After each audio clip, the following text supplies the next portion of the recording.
চোখের দৃষ্টি এবং সেটা কারণ অনেকের অনেক এরকম থাকে যে চোখের অনেক রকম সমস্যা থাকে, জন্মগত ত্রুটি থাকে, বা অনেকে আমরা সচেতন হই না, আমরা আমাদের অনেক পুষ্টির অভাব থাকে।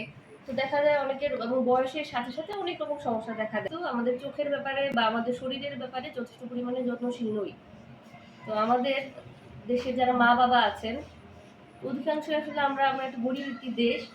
তো আমরা আমাদের সন্তানদেরকে দেখা যায় যে ছোট থেকে তার যে সঠিক যে পুষ্টি চাহিদা, যে ব্যালেন্স যে ডায়েট হওয়া উচিত, সেটা আমরা দিতে পারি না, বা আমরা অনেকে বুঝিও না যে কোন খাবারটা আমাদের শরীরের জন্য বেশি প্রয়োজনীয়।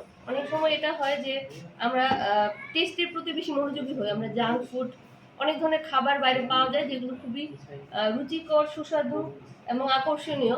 সেই খাবারগুলোর দিকে আমরা বেশি ঝুঁকে পড়ি।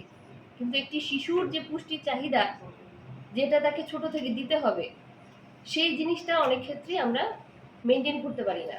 তো হওয়া উচিত যে আমরা একটা শিশু জন্মের পর থেকে তার শুধু চোখ নয়, তার শরীরের যে কোনো অঙ্গই কিন্তু তার জন্য জরুরি। শরীরের যে কোনো অঙ্গ যদি সঠিকভাবে কাজ না করে, তাহলে কিন্তু টোটালি কিন্তু সেই মানুষটা নানান রকম সমস্যা ফেস করবে।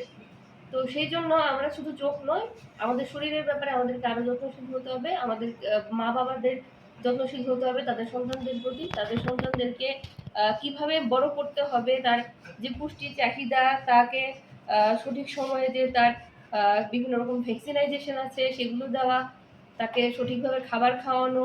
তো সবকিছু আমাদেরকে সঠিকভাবে যদি আমরা করি, তবেই কিন্তু একটা মানুষ সুস্থভাবে বেড়ে উঠতে পারবে।